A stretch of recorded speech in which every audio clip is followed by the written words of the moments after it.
Hello, everybody. It's been a while since I conducted a podcast. My name's Brother John Wooten. I am a member of the Lord's Church, the Church of Jesus Christ of Latter-day Saints. And today I want to speak to you regarding two different facts. One being the fear that everybody has with regards to what heaven looks like, what we can expect, and what happens in heaven for the most part. And I just wanted people to know, our brethren, my sisters, and all of you worldwide, that watching a religious type video recently, a very important fact came to my attention. Brothers, sisters, regardless of your acceptance to this, we are actually getting a taste for what heaven, the celestial kingdom, and otherwise is all about. We are living on the Lord's earth. We are sharing in the love that He expects us to share. And that right there is what heaven's all about.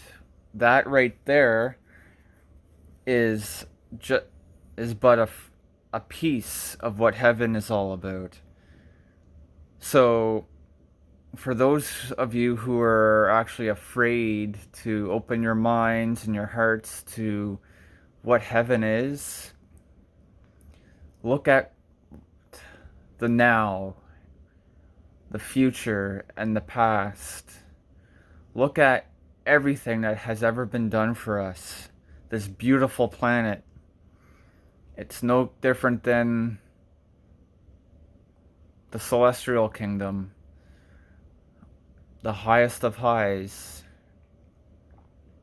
We have the earth and green and beautiful environments.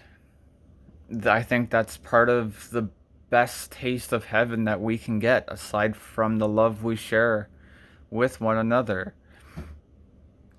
But with that, we also have a taste for what, unfortunately, hell is like.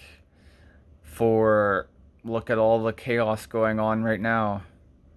That's not very righteous and heavenly. That's panic and chaos and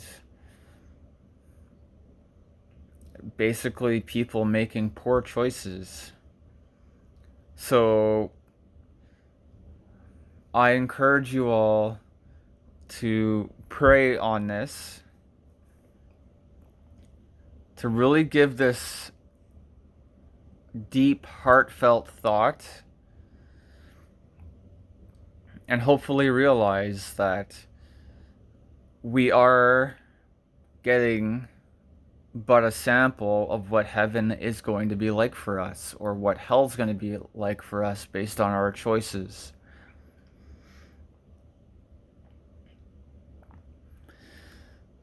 The second thing I want to talk about very briefly here is how other religion beliefs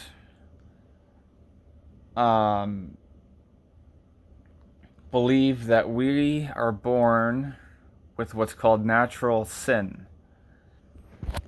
And there's a paragraph in a book I'm reading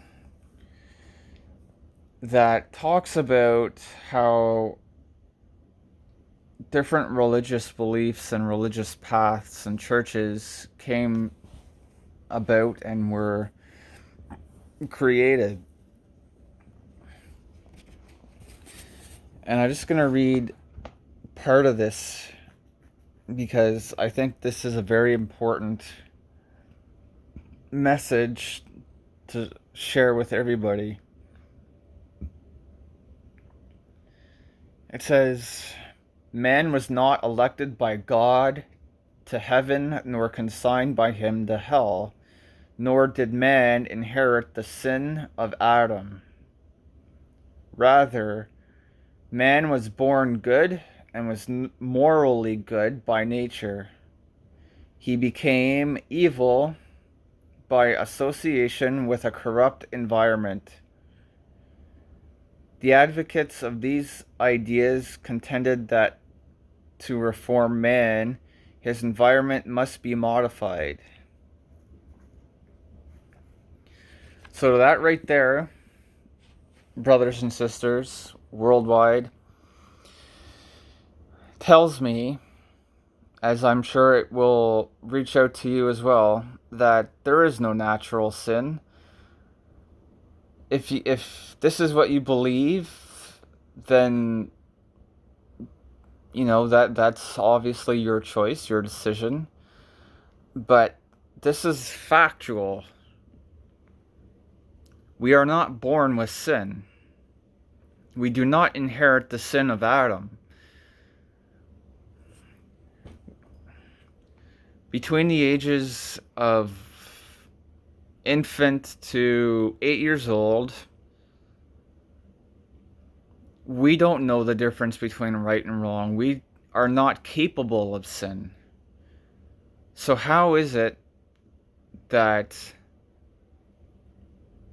when we're born, we are committing sin if we don't even know what sin is, or if we're too pure and clean to commit sin as infants?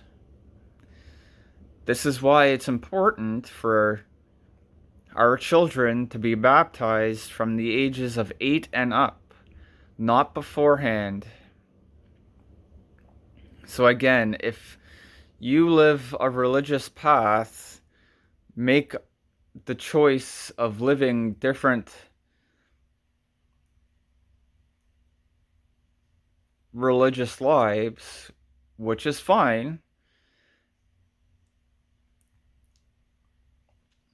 and this is something you believe, I mean, there's not really much anybody can do about that, but the truth of the matter is we are pure, righteous, and clean from the day we're born until we reach the age of 8 years old.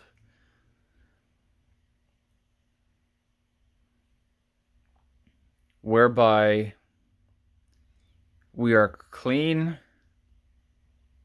sin-free, and pure of heart.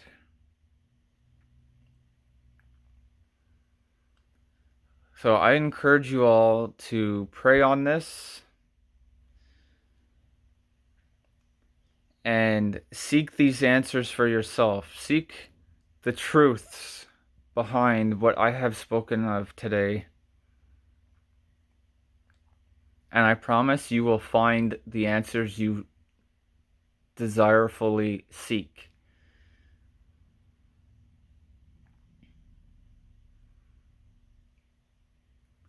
So for all those who have been baptized before the age of 8 years old, if you hear this,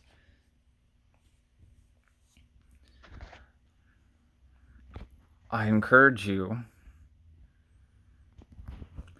to seek out the answers for yourself by praying. I encourage you to seek out missionaries. I encourage you to seek out the Book of Mormon, which is a second testimony of Jesus Christ, which works hand in hand with the Bible, as even the Bible speaks of the Book of Mormon. And I encourage you to make your decisions based on what the Lord tells you. So until next time, God bless, be safe, and love you all.